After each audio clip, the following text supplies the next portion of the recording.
29-30ની રાત્રે વલસાડ સિટીની એક સોસાયટીમાં મણિબાગ સોસાયટીમાં એક ઘરફોડ ચોરીની ઘટના બની હતી.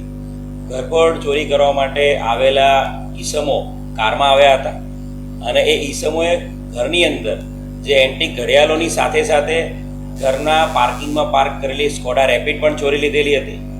બનાવની ગંભીરતાને ધ્યાને રાખીને વલસાડ સિટી પોલીસ સ્ટેશનના PI DD Parmar, PSI Danish Patel અને તમામ ટીમો આની અંદર કામે લાગેલી હતી.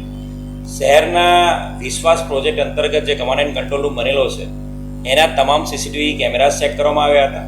સાથે સાથે જે ગાડી ચોરાઈ છે સ્કોડા રેપિડ, એના અનુસંધાને ગાડીના નંબર આધારે સમગ્ર રાજ્યના તમામ વિશ્વાસ જે કમાન્ડ એન્ડ કંટ્રોલ રૂમ છે આપણા નેત્રમ વિશ્વાસ પ્રોજેક્ટ અંતર્ગત, ત્યાં પણ આ ગાડીના નંબર આધારે ENPR કેમેરામાં સર્ચ કરવામાં આવ્યું હતું. તમામ હાઈવે, મુંબઈ તરફ જતો હાઈવે અને સુરત તરફ જતો હાઈવે, એને પણ ચેક કરવામાં આવ્યા હતા.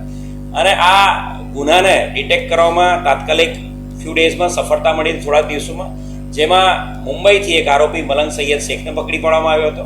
અને આ ગુનાનો માસ્ટર માઇન્ડ મંજુનાથ કલકેરે, જે એનું ગુલામનું નામ માંઝા કલકેરે છે, એનું ઇન્વોલ્વમેન્ટ જોવા મળ્યું હતું. મંજુનાથ કલકેરે સાથે સાથે મોહમ્મદ ઇબ્રાહીમ નામનો એનો સાગરીત, આ બંને જણા એ ગુનામાં વોન્ટેડ હતા. ગયા મહિને મોહમ્મદ ઇબ્રાહીમને મીરા ભાયંદર પોલીસની મદદથી પકડી પાડવામાં આવ્યો હતો.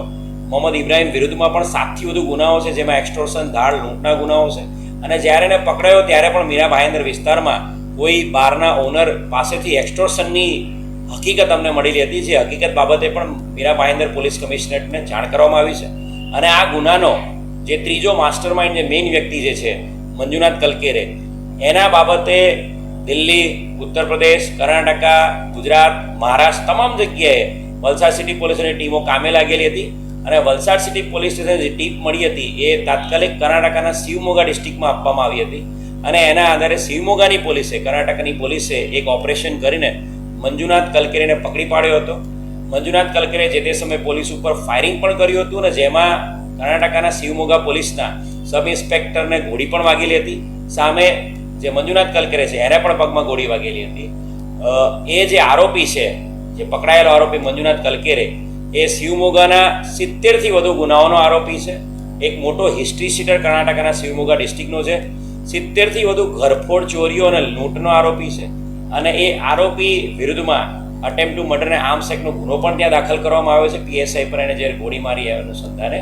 અને આ આરોપીને વલસાડ સિટી પોલીસે ટ્રાન્સપોરન્ટ આધારે ધરપકડ કરી છે. અને ઘરફોડ ચોરીના જે વોન્ટેડ જે મંજુનાથ કલકેરે જે મુખ્ય આરોપી હતો, એની વિધિવત ધરપકડ કરવામાં આવી છે.